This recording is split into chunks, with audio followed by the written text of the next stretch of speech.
What's going on, guys? Welcome back to the channel. You know what, I've been so stoked on this little aluminum boat I've got lately, and I've been on YouTube watching all kinds of different boat builds and walkthroughs, and I figured I'd share with you guys mine.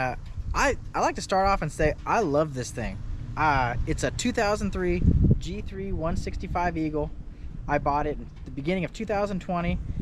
It's kind of a pile. I can show you some pictures of what it looked like when I first bought it. It didn't run. The guy lied to me, but I have come to love this thing. Like, it might be, in my opinion, the ultimate little bass boat.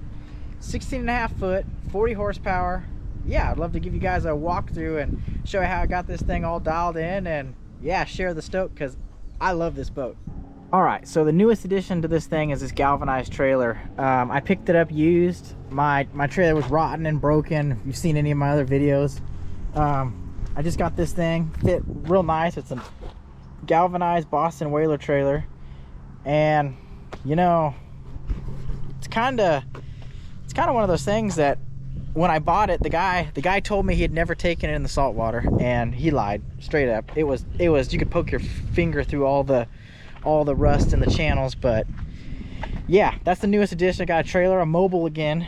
But this thing, I love this boat. What's really cool about it, and I want to show you guys, is, let me get down here.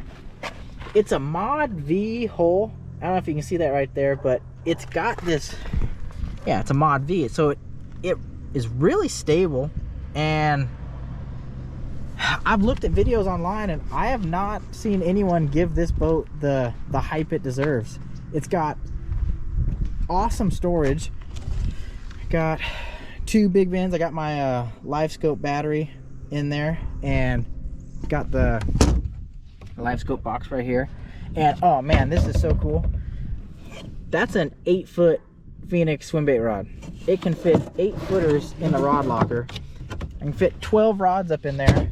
And yeah, got the Fortrex, some C-deck to silence the vibration from when you got it on high. It's got the active target, a little 9-inch screen. This is really cool. I got these are Polaris Razor seats. They're the bottoms, and I bought them on OfferUp. They were used for a 4-seater, and it turned out super cool. The live well, big old giant live well. The battery box, this is pretty sweet. So I added a third battery. When I first bought it, it had a 12-volt trolling motor and just the cranking battery.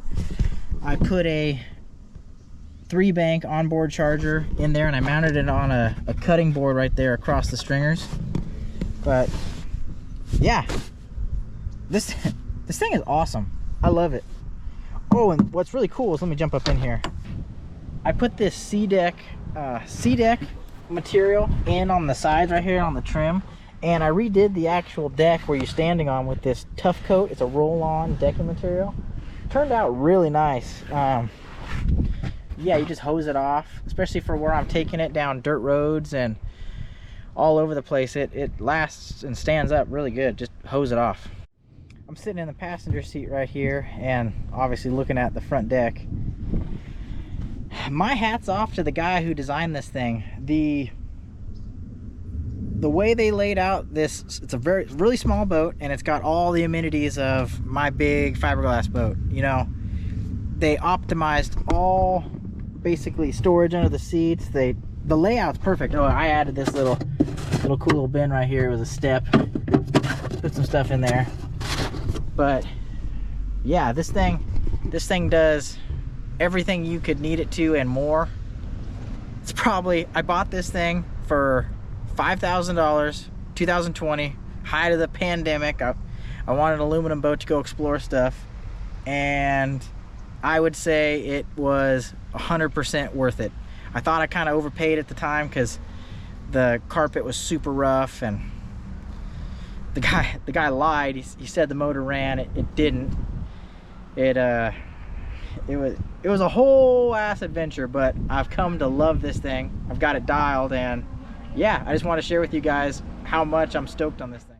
You know what cracks me up is I'm making this video, and all I got is positive things to say about this thing, and it's so funny that I've come to love this boat basically because I'm always tinkering with it and making it better. And I think about when I first got it, didn't run. Trailer's been a issue, a menace since I've owned this thing, always breaking, blowing out bearings, losing hubs. So it's every time I take this thing somewhere, like on a road trip to the river, it's always an adventure. I'm always curious if it's gonna make it. But yeah, I think part of the reason why I love this thing is because I've grown to love it, just working on it, and got the bimini on it, taking the family out. So yeah, it's just I had to throw that in there, that I just remembered that I've had a lot of issues, but the bones and the main, like nothing catastrophic failure, just fun things to work on because it's an old boat.